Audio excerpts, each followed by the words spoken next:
If you, like any of the rest of us, are out there feeling fat, inflamed, and overwhelmed, I promise you, today's episode is going to show you that it is not too late for you. If you're listening to this while you're lying your ass in bed and scrolling on your phone, or feeling uncomfortable in your body and wondering how the hell you even got here, this episode is for you, because I really think there are just millions of women that are over 40, or at least I'm going to even say, I'm going to drop it down. I'm going to drop it like it's hot and say 35. And then we are silently asking ourselves the same question right now. We walk to the bathroom mirror and we think, what the hell? How did I even end up like this? How did I become so inflamed, exhausted, reliant on food for every bit of pleasure that I've got in my life? We feel disconnected from ourselves, and we are too freaking tired to follow through anymore. So we are constantly restarting every Monday. And the truth the whole time has been that most of us did not just let ourselves go. That is not even a fucking thing. We slowly drifted through an amalgamation of tiny decisions, tiny excuses, tiny little moments where we abandon ourselves, and tiny little seconds of, I will deal with this tomorrow. And then, oh wait, this just gets better and better. Then what feels like the next day, you wake up and suddenly now your jeans don't fit over your ass, your energy has disappeared, you got the confidence of a dried up hot dog, and your body feels like something you don't even recognize anymore. Now, before everybody runs screaming into the distance, I want to make something very, very freaking clear. Girl, you are not too far gone to rebuild yourself, but you are going to need a system in order to do it. Motivation isn't going to cut it anymore. Motivation is very cute for 48 hours, but structure is what changes lives. And today I'm going to give you the exact starting point. Not fluff, not love yourself until you can lose weight. Nah, honey, I've been there. I tried all that. All the juicy, fluffy vibes in the world did not make me skinny. You need a realistic overhaul. Actual practical steps that begin rebuilding control immediately. So let's dive in. What is up, you gorgeous, fabulous creatures, and welcome to a brand new week of the Losing It podcast. You're here with Kylie Pax, Australia's emotional eating coach. And as always, you know what I'm going to say. If you're loving what you're hearing and you want to hear more, please go ahead, make sure you hit that subscribe button, leave me a review, or go ahead and share this with a bestie, because you know your girl does not monetize this channel. So it would be ever so helpful, and I would be truly, truly grateful. Let's start at the beginning, girl, with the real reason you're feeling stuck. Most of us, we think the problem is too many carbs, menopause, don't feel motivated, got a really shitty metabolism. Wrong, girl, you're wrong. Your biggest problem, all right, some of those things might be a small problem, but your number one problem is chaos. Mental chaos, physical chaos, emotional freaking chaos, even environmental chaos. We have no structure, no standards, at least not any that we regularly adhere to, no emotional regulation, zero boundaries, and amongst all of that, we've got fuck all consistency. If you are trying to create a calm body inside of a chaotic lifestyle, good luck to you. Good luck to you, my friend. That is not a thing. Women, especially as we get a little older, become trapped in what I call the betrayal loop.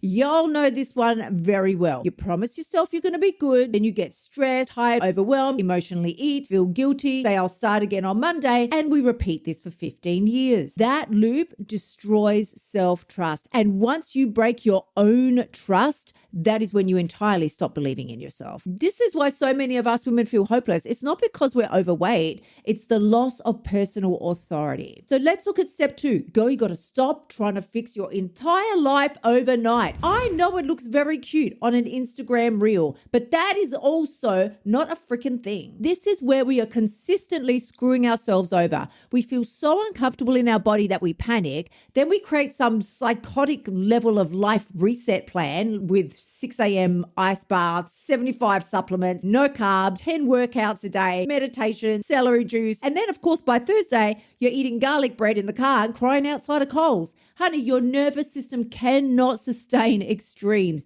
You do not need a complete personality transplant this week. What you actually need is control. And control is built through tiny, small, repeated micro actions. That is it. So let's get practical. You're going to need a plan to start getting your life back on track. Let's start by creating a non-negotiable checklist. Now, this is the first thing that I would have every overwhelmed woman do. You got to pick 3 standards only for this week, not 15, 3. And your 3 standards could be things like, okay, I'm at 0 steps at the moment, so I'm going to start at 3K steps per day, or 5 or 7. Make sure you have protein at every meal. When you're eating, sister, stop eating at 80% full. We're going to follow our plan, not our mood, and make sure that you are in bed before the pixies come out to do their midnight dance. It's simple, it's repeatable, it's measurable, because consistency is what is going to build your identity, and identity is what changes everything. Remember, the goal this week is not perfection. The goal is for you to start trusting yourself again. That is the real game here. Now, step 4, once you've figured this out, I want you to do an identity scorecard every single day. Ooh, sis, this one is so good. Every single night, I want you to sit back and ask yourself, what identity did my actions reinforce today? You're not going to sit back and ask, was I perfect? You're not going to sit back and ask, what did the scale say today? I want you to ask, what version of me did I practice today? Every single action is casting a vote. Either you are going to be reinforcing the more disciplined, emotionally regulated, intentional, self-respecting version of you, or your ass is going to be reinforcing the avoidant, reactive, chaotic, emotionally dependent on food version of you. I mean, really, which one do you want to be? This is why tiny actions matter.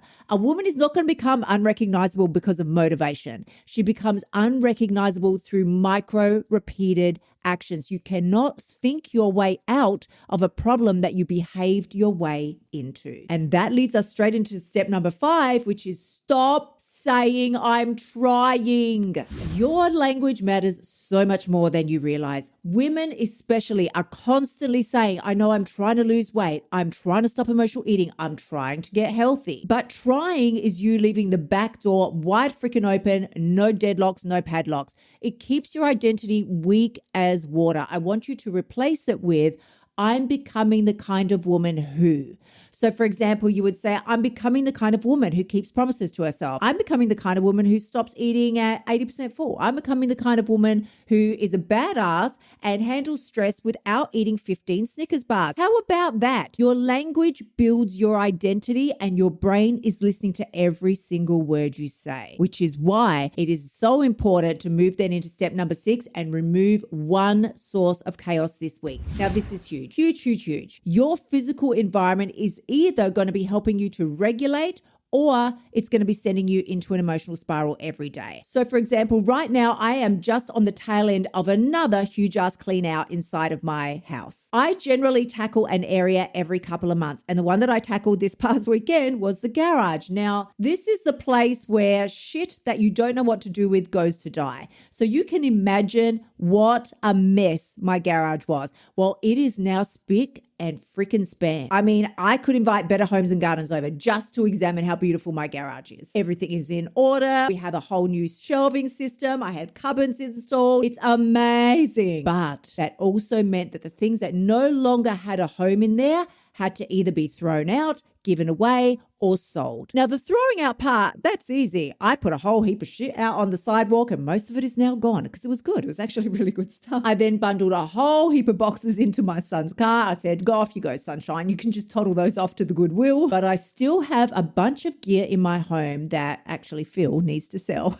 So the inside of my house now is filled with some clutter. This I do not like. I'm weaving my way through the hallway. There are freaking tripping hazards left and right. None of it is good. And I have set myself a timeline by the end of this week that it all has to be dealt with. Why? Because otherwise, what's the point of cleaning up one source of emotional chaos in my life only to create another one? And this is what we do with our bodies as well. We tell ourselves we want to lose weight, but we still keep all our fat clothes in the wardrobe. We say we want to step up and be a 1% woman and become unrecognizable, but we've still got makeup and skincare in our bathroom from 1992. Girl, you got to step up all around the board. If you think that sleeping at 1 a.m. and having a messy kitchen with zero food prep, doom scrolling every night, drinking away every weekend, and living in toxic relationships is the answer? No, wrong, so wrong. But you don't need to fix your whole life this week. Just pick one thing, because order creates momentum and momentum removes the negotiation. Now let's look at step 7, because sis, you got to learn to tolerate discomfort. This is the part that nobody's ass wants to hear.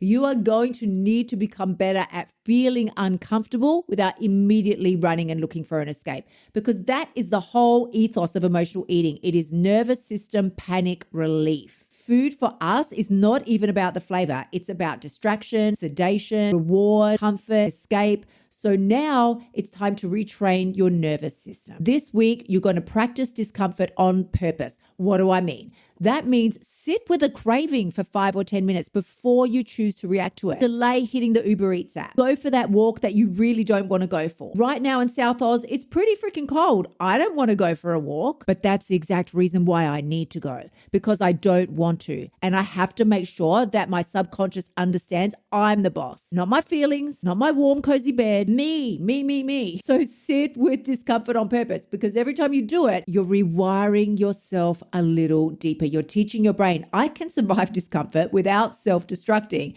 And that is what's life-changing. Okay, so let's look at the final step, which is deciding what is actually possible for you. Now, let me speak directly here to the woman who's listening and secretly feels like, I don't know, Kylie, I still think it's too late for me.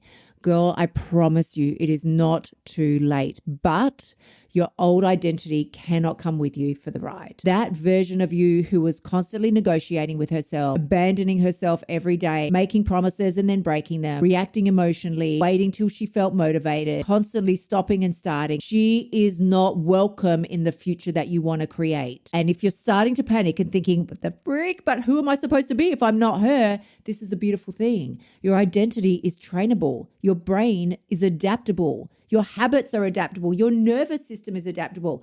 Women completely rebuild themselves in their 40s, 50s, 60s, and beyond all the time. But they don't do it through intensity and forcing. They do it through repeating tiny micro standards that they up level at such a small pace, their nervous system barely even catches on to what they're doing. We do it through emotional regulation and structure and self-respect. It's that tiny little pieces of daily evidence that prove to our subconscious, this is who I am now. I am a baddie. I am a badass. I can do the things that I say I want to do.